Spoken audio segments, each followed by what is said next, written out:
Ford just proved they are still a force to be reckoned with as we inch closer to the NASCAR playoffs.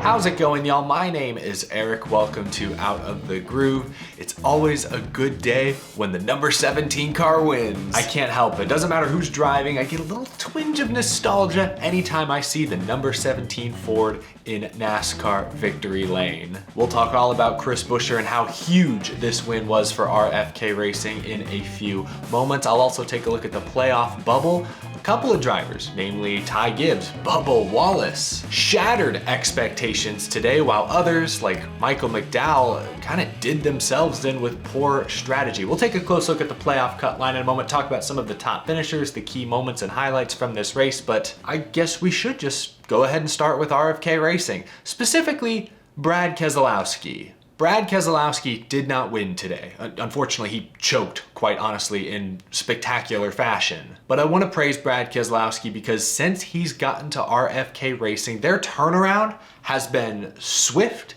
and has been very successful. I remember a couple years ago now when Brad Keselowski first announced he was leaving Team Penske, he didn't have a contract with them, to join Roush. I think we all went, okay.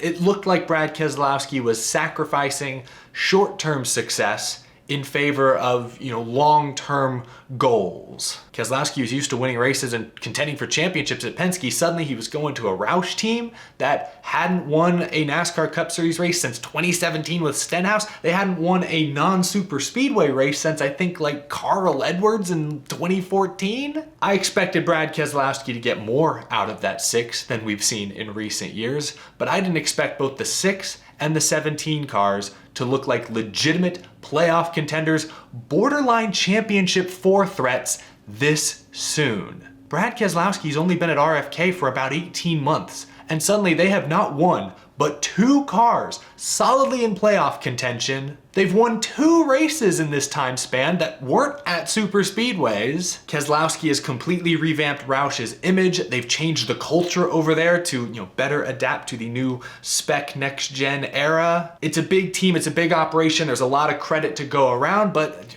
Brad Keselowski, his name is now on the building. When he came in 18 months ago, Roush officially began their resurgence. Before Brad got to Roush Fenway Racing, that was a team on the decline. It looked like their best years were long gone, were way behind them. And in just 18 months, with the help of Brad Keselowski, RFK, Roush Fenway Keselowski, is back on top. I said it a couple months ago. I think they are the best, they are the most complete Ford team in the NASCAR Cup Series right now. Stewart-Haas, 75% of their cars suck. Penske, Cindric's awful.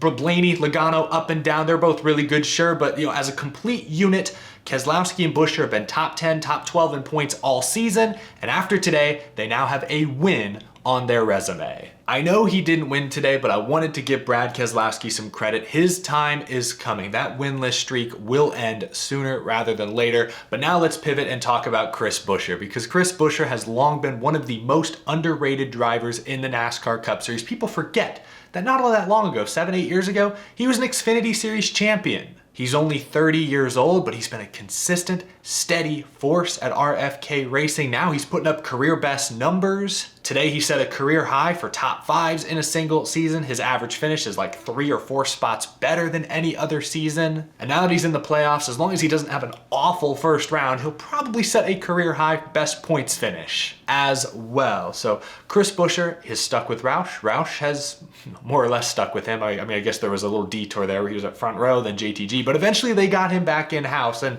I think that collaboration has been good for both parties. He's turned into a great short track racer, winning the Bristol night race last summer, winning Richmond this summer, leading into the playoffs. This is when you want to start hitting your stride. The few weeks leading up to the playoffs, I think Chris Buescher, their eyes should be on at least the round of 8. Like, making the playoffs is step 1, but with the speed they've shown, I think they'd love to make it to the round of 12. If they could get to the round of 8, this would be a hugely successful season for Buescher and RFK Racing. They may be peaking at the right time. I'll have to look exactly at the playoff schedule, see how the tracks line up to know just how far this team couldn't really go. But right now, if you're an RFK Racing fan, if you're a Chris Buescher fan, a Ford fan even, we'll get to that in a moment, these are exciting times. Buescher dominated the second half of this race. Other drivers made mistakes. Buescher never did. His pit crew never did. Even the final restart, when everything could have been taken away from him in an instant, Buescher nailed it. Hamlin spun the tires a bit. Buescher was able to clear off of turn 2 and never looked back. Congratulations to Chris Buescher. 3rd career win, 2nd in the past 2 seasons, 1st win of this year, and it's just in time for the playoffs.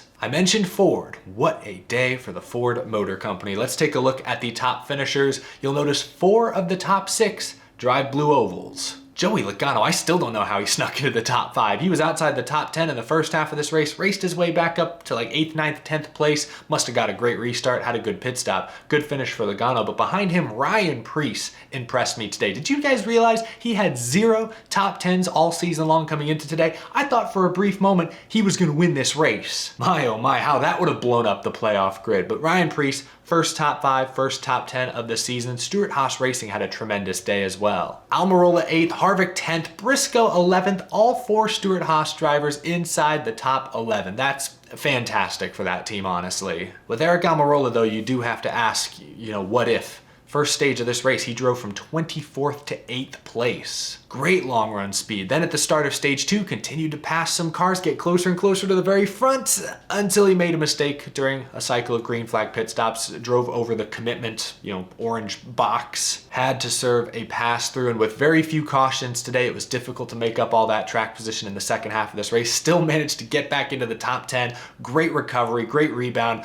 But you gotta ask, what if? I don't think he had Chris Buescher speed at the end of this race, but a top 5 very much was in store for Aric Almirola if they don't make that mistake. Like I said, a lot of drivers made mistakes. Brad Keselowski, I guess, missed his pit box, cost him a shot at the win. Aric Almirola with the pit road issue. Tyler Reddick, you don't see him here. He ends up finishing 16th. He was a threat to win this race until he too had a commitment line violation in the final stage. Could not recover from that, so some bad mistakes, took some fast cars out of contention for the win. I didn't mention Kyle Busch, I didn't mean to gloss over him, but a great top 5 finish for Kyle. He was kind of quiet. I mean, he was the lone Chevy up in the top 10 much of the day. His teammate Austin Dillon wound up getting a top 10 as well, but still, shout out to Kyle Busch. In a day when Chevrolet looked to be at a disadvantage compared to Ford and Toyota, Kyle Busch continued to show why he is one of the greatest drivers of all time. And Denny Hamlin 2nd. I don't want to gloss over Denny Hamlin, kept his nose clean. He got tagged by Kyle Larson during a green flag pit stop cycle. Larson trying to come back from a lap down, had fresher tires, just plowed through the back of the 11. Retaliation for what happened last week. The score is not settled, in my opinion. Hamlin perhaps cost Larson a win, or at least a top 5. Larson today just, mildly inconvenienced Hamlin for a split second. So, but still, that was worth mentioning. Great run though for Denny. I mean, they've been fast most of this season. Another driver to watch once we get into the playoffs. Martin Truex Jr. employed a different strategy than most of the rest of the field in stage 2 and stage 3. Most everybody else split those stages into thirds, making 2 pit stops. Truex split the stages more or less in half, making only 1 stop. It worked really well for him in stage 2. He went from running like outside the top 20 to, I think, getting a couple of stage points even. Didn't work quite as well for him in stage 3. I mean, he still comes home with a top 10 finish, but I think they were hoping they had the speed to contend for the win, and their strategy didn't quite pan out. Still a good finish. Just outside the top 10, and we'll look at the playoff bubble in a moment, you see some of those playoff bubble drivers.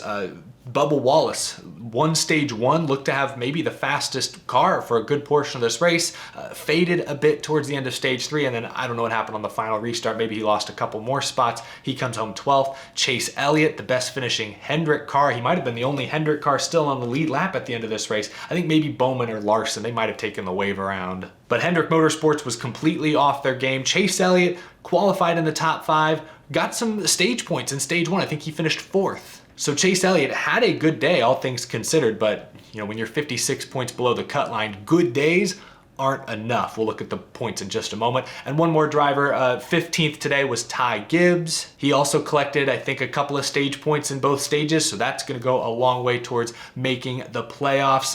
Let's go and flip it. Let's take a look at the playoff grid because there's a couple other drivers I want to talk about. Bubba Wallace, 15th on the grid, now over 50 points to the good. plus 54. My goodness, I know he faded a little towards the end, should have had a top 10, maybe should have had a top 5, but with all the stage points he earned, he still padded his points cushion quite a bit. Mission accomplished. Good job today by Bubba Wallace and the 23 team. You'll see Michael McDowell still holding on to that final transfer spot, but by only 18 points. I had high hopes for Michael McDowell today, considering he finished 6th here earlier this spring. McDowell started 18th, drove all the way up to 11th by the end of the first stage. I thought, wow, here he is, another top 10 threat. But then in stage 2, they employed the same one-stop strategy Truex did, and it just didn't work for him. As far as I could tell, he fell off the lead lap. I'm a little surprised McDowell and crew chief Travis Peterson took that risk. They're not in must-win territory. They just need good top 10, top 15 runs, and they can point their way in. They employed this all-or-nothing strategy in stage 2, and it ruined their day, honestly, and cost them some valuable points. They could be 20, 30 points up, considering that Ty Gibbs fell out of the top 10 late. Instead, they're plus 18.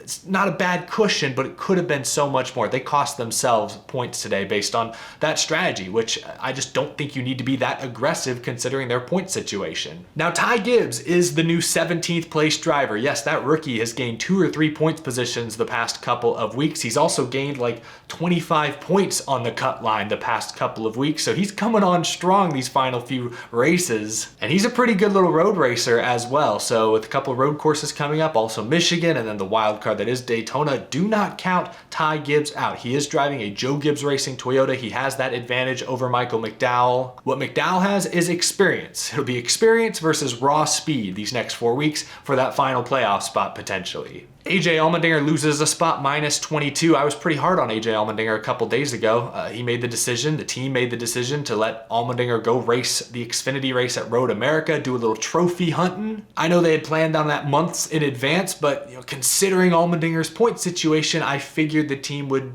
do something else. There's a handful of drivers I'm sure they could have picked from who would have been happy to go run that race and probably do well. But no, they stuck with Allmendinger. He went to Road America, missed practice in qualifying, did not run well in the Xfinity race. He qualified well, but had brake issues, finished 9th. Came back today, had to start at the rear, hadn't gotten any previous track time, was at a huge disadvantage. And he just didn't show up today. He maybe wouldn't have shown up anyways. I know Richmond's not a good track for him. Say he practices and qualifies, the result today very well could have been the same, but considering their point situation, I was surprised that Colleague Racing didn't fully commit this weekend. That just seemed like a lapse in judgment in my opinion. Allmendinger falls a few more points behind and loses a spot in the standings as a result. Daniel Suarez just didn't have it today. And I can't even put all the blame on Suarez. He got wrecked by Noah Gragson at the very end. Didn't look like Daniel's fault. But they qualified bad, they raced bad, Trackhouse was just bad. Even Ross Chastain was outside the top 20 almost all day. This team is so hot and cold. They won Nashville.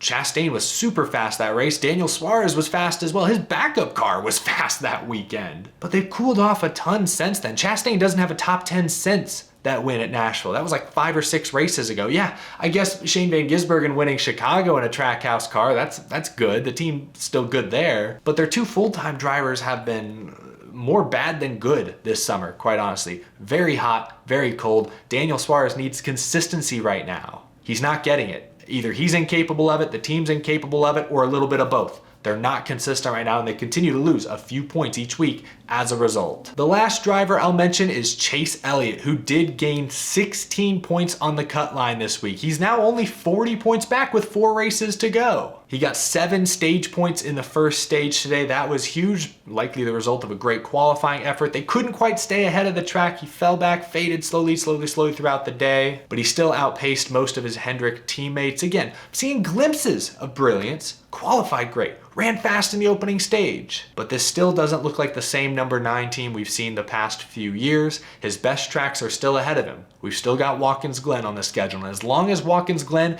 is on the schedule, I still think Chase Elliott makes the playoffs this year. And now he's only 40 points back, so with a big jump this week, we can again talk about the possibility, still very remote, but the possibility that Chase Elliott points his way in without a victory. It's unlikely, but it's not impossible. Anyway, those are that's your playoff picture now with just 4 regular season races to go. Things are getting very, very interesting. One other battle I didn't mention, and I don't actually have the final point tally in front of me, but Martin Truex Jr. entered this race 30 points ahead of William Byron for the regular season championship. I know Truex was slow out the gates, but he did finish 7th. William Byron finished 21st. Like I said, Hendrick struggled today, so I imagine Truex extended his points lead a bit, so that's worth mentioning. That's worth 15 playoff points at the end of Daytona. Those points carry through each and every round. My big picture takeaway from this race is that it's still anyone's championship. Early this year, it looked like Chevy was still the manufacturer to beat. Hendrick Motorsports, with especially Larson and Byron, were leading every lap, winning every other week. But then Toyota had started to pick things back up. Martin Truex Jr. the past, 6-8 weeks or so has been on fire. Denny Hamlin is now a consistent threat. I still think Christopher Bell is this close to taking that big next step. Today, Bubba Wallace and Tyler Reddick finished 1-2 in stage 1. So, for a while now, Toyota has seemed like the manufacturer to beat. Maybe they still are by and large, but Ford today reminded everyone that they're still here. And technically, Ford is the defending NASCAR Cup Series champion. I'm still not a believer in Stewart-Haas Racing. Outside of Kevin Harvick, I don't see any of those other cars consistently being good this year. But RFK, they may not go to the championship race, but round of 12, round of 8, yeah, I expect Keselowski and or Buescher to fill 1 or 2 of those slots. So that leaves Penske. Can never count out Joey Logano. And even Ryan Blaney, that win at the Coke 600 was really impressive. I think today just proved that don't count out Ford. We've talked about Chevy, then Toyota. Don't forget Ford. It's still anyone's championship at this point, and I think that's really exciting. Before we get out of here, let's put this race on the groovy gauge, as I do every week. Tough race to score. Only 1 caution today due to incident, and it came with like 10 laps to go. Some goofiness happening for 30th. But even with the field largely spread out, looked like Chris Buescher was going to drive off and win this thing by 6 seconds.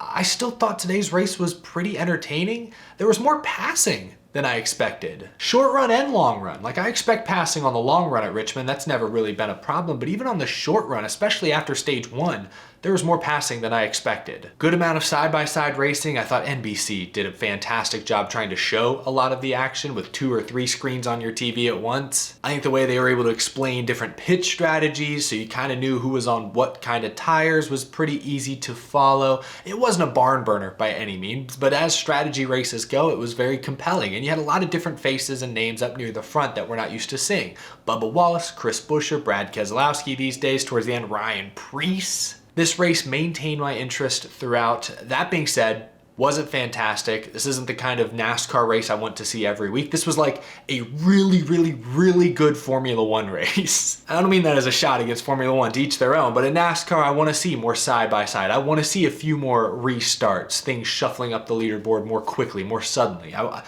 hate this word, it's overused quite a bit, but chaos, a little bit of that NASCAR is expected, is appreciated, and we didn't really get that today. I'm honestly glad that the final restart didn't result in chaos. Because at that point, the race had already been kind of, just give Chris Buescher the win. He'd earned it. I didn't want to see something silly rob Chris Buescher of a deserving victory. I'm going to give this race a straight 50%. I want you to decide in the comments below. Was this a good race? Was this a bad race? I'm gonna go 50%. I liked the final restart. It was dramatic, and I'm glad the most deserving driver still won, but without that restart, boy, Chris Buescher had a 6-second lead because Keselowski, Reddick kept taking themselves out behind him. Let me know what kind of score you would give this Richmond race down in the comment section below. I like Richmond. I've seen a lot of folks on social media calling for it to go from 2 to 1 dates in the future, and maybe that's not a terrible idea. The crowd looked okay today, not amazing. I'm not sure if Richmond is the type of track that can fully support 2 sellout crowds a year. I hate to get rid of a short track, but Richmond has always been sort of, the third wheel of the 3 true short tracks in my opinion. But we've already lost 1 Bristol date. I really don't want to lose one of the Richmond dates. I'm not ready to say goodbye just yet, but I don't know, maybe you'll disagree. Let me know down in the comment section below. That's gonna do it for this episode, y'all. Thank you so much for watching. If you enjoyed, be sure to leave a like on this video. If you're new to the channel and you love all things NASCAR, you're in the right place. Be sure to hit that subscribe button down below, and thank you to my Patreon supporters for your very generous support. Have a wonderful rest of your weekend, folks. I will see you again likely tomorrow. There were some spicy quotes yesterday that I'm excited to react to. So I'll talk to y'all again soon. Have a good one, y'all.